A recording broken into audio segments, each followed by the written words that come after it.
കൊള്ളാം, അടിപൊളി. കൊള്ളത്തില്ല പടം, കൊള്ളത്തില്ല. പോരാ, படம் நல்லா இருக்கு ப்ரோ. தமிழ்நாட்டில் ராஷ்ட்രീய படம். ஆமாம், எல்லா ஸ்டேட்ஸும் பார்க்கலாம். அந்த ஹிஸ்டரியை காமிச்சிருக்கேன். காமிச்சிருக்காங்க, ஆனால் அக்யூரேட்டாக இல்லை, ஆனால் காமிச்சிருக்காங்க.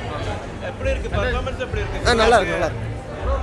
அந்த നെഗറ്റീവ് റോൾ ചെയ്ത ജെയിം രവി നല്ല ഇருக்கு.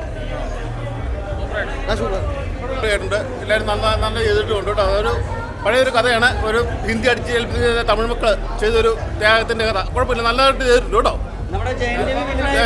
ജയൻ രവി ഉഗ്രൻ വില്ലനായിട്ട് പിടിപ്പനായിട്ടുണ്ട്. പുള്ളി എന്തിന് ഇത്രയും ശക്തനായ വില്ലനായെന്ന് അറിയത്തില്ല. എന്നാലും കിഴപ്പനായിട്ട് എല്ലാവരും നന്നായിട്ടുണ്ട്. അഥർവ ഒക്കെ നന്നായിട്ടുണ്ട് കേട്ടോ. മുരളിയുടെ മകൻ അഥർവ, എല്ലാവരും നല്ല സൂപ്പർ. പടം അടിപൊളിയായിരുന്നു.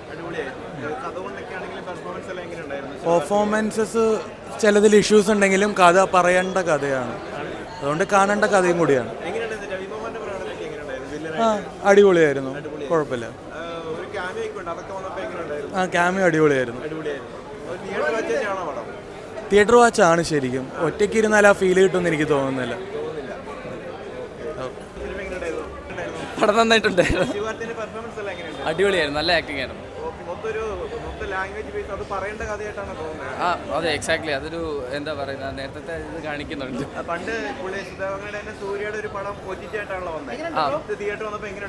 ഇപ്പൊ നല്ലൊരു ഗുഡ് എക്സ്പീരിയൻസ് ആയിരുന്നു.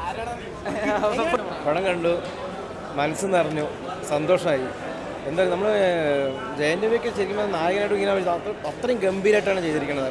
നല്ല സൂപ്പറായിട്ടുണ്ട്, എല്ലാം നന്നായിട്ട് ചെയ്തിട്ടുണ്ട്, ഗംഭീരമായി. പടം കത്താണ്. നല്ല നല്ല വിജയങ്ങൾ വന്നിരിക്കട്ടെ. പിന്നെ നമ്മൾ ഇതുപോലെ എന്താ നമ്മൾ മനസ്സിലാക്കേണ്ട ഒരുപാട് കാര്യങ്ങൾ, നമുക്ക് അറിയാത്ത കാര്യങ്ങളുണ്ട്. ഇപ്പോൾ ഈ സിനിമ കണ്ടതിൽ കൂടി സത്യം പറഞ്ഞാൽ ഇതൊക്കെ പാഠവസത്തിൽ കൂടി നമ്മൾ മനസ്സിലാക്കേണ്ട കാര്യങ്ങളാണ്. ഒരുപാട് നമുക്ക് വേണ്ടി കഷ്ടപ്പെട്ട പൂർവികർ, അതൊക്കെ നമുക്ക് ഈ സിനിമയിൽ കൂടി നമുക്ക് മനസ്സിലാക്കി പറ്റിയെന്നുള്ളതാണ്. എന്താണ് പെർഫോമൻസ് ഒന്നും പറയാനില്ല, ഗംഭീരമാണ്, അതിഗംഭീരമായിട്ട് ഇതിൻ്റെ എല്ലാവരും നല്ല മത്സരിച്ച് അഭിനയിച്ചിട്ടുണ്ട്. ചെയ്തവരെല്ലാം നല്ല ഗംഭീരമായിട്ട് ചെയ്തിട്ടുണ്ട്. ഇഷ്ടമായി, സൂപ്പർ പടം.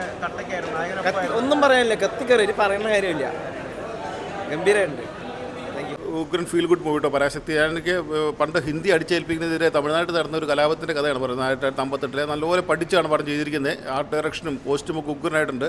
പിന്നെ നമ്മുടെ ഒരു കാമിയോ റോള് നമ്മുടെ ഒരു പ്രിയപ്പെട്ട നടൻ ബേസിലും വരുന്നുണ്ട്. ഏതായാലും കൊള്ളാം, നല്ലൊരു ഫീൽ ഗുഡ് മൂവി. ഇൻ്റർവെല്ലിലും ലാസ്റ്റ് സീനിലൊക്കെ ഭയങ്കര കൈഡിയുമ്പോഴൊക്കെ ആയിരുന്നു തിയേറ്ററിൽ. നല്ലൊരു ഫീൽ ഗുഡ് മൂവി, നന്നായിട്ട് ചെയ്തിട്ടുണ്ട് കേട്ടോ. ഏതായാലും വിജയ്ക്കൊരു ചെറിയൊരു തിരിച്ചടിയായിരിക്കും പടം പരാശക്തി. ഉഗ്രനായിട്ടുണ്ട്. ശിവകാർത്തിക പെർഫോമൻസ് എടുത്ത് പറയേണ്ടത് ജയൻ രവിയുടെ പെർഫോമൻസ് ആണ്. ജയൻ രവി ഇത്രയും വലിയ നായകനായിട്ട് ഒരു കൊടും ക്രൂര വില്ലനായിട്ടാണ് ഞാൻ തോന്നിയിരിക്കുന്നത്. ജയൻ രവി നന്നായിട്ട് ചെയ്തിട്ടുണ്ട്. പിന്നെ അഥർവ നന്നായിട്ട് ചെയ്തിട്ടുണ്ട്. പിന്നെ അനിയനായിട്ട് റോൾ ചെയ്തിട്ടുണ്ട് അഥർവ എന്ന നടൻ. എല്ലാവരും നന്നായിട്ട് ചെയ്തിട്ടുണ്ട് കേട്ടോ. കുഴപ്പമില്ല, നല്ലൊരു ഫീൽ ഗുഡ് മൂവി, കണ്ടോണ്ടിരിക്കാൻ നല്ല രസമാണ്. ഏതായാലും കുറ്റം കുറവൊന്നും ഇല്ലാതെ നന്നായിട്ട് ചെയ്തിട്ടുണ്ട് കേട്ടോ. ഇല്ല, അത് മ്യൂട്ട് ഉണ്ട്. ഇടയ്ക്കിടയ്ക്ക് ഇങ്ങനെ മ്യൂട്ട് കാണിക്കുന്നത് നമുക്ക് ശരിക്കും അതിനകത്ത് അറിയാം. ഇപ്പോൾ കുറേ ഡയലോഗൊക്കെ മ്യൂട്ട് ചെയ്ത് വിട്ടിട്ടുണ്ട്. ഏതായാലും ഹിന്ദിക്കെതിരെ തമിഴ്നാട്ടിൽ നടന്ന 1960 കാലഘട്ടത്തിൽ നടന്ന ഒരു വലിയൊരു കലാപത്തിൻ്റെ കഥ ഉഗ്രനായിട്ട് ചെയ്തിട്ടുണ്ട് കേട്ടോ. കുഴപ്പമില്ല, നല്ല പടം.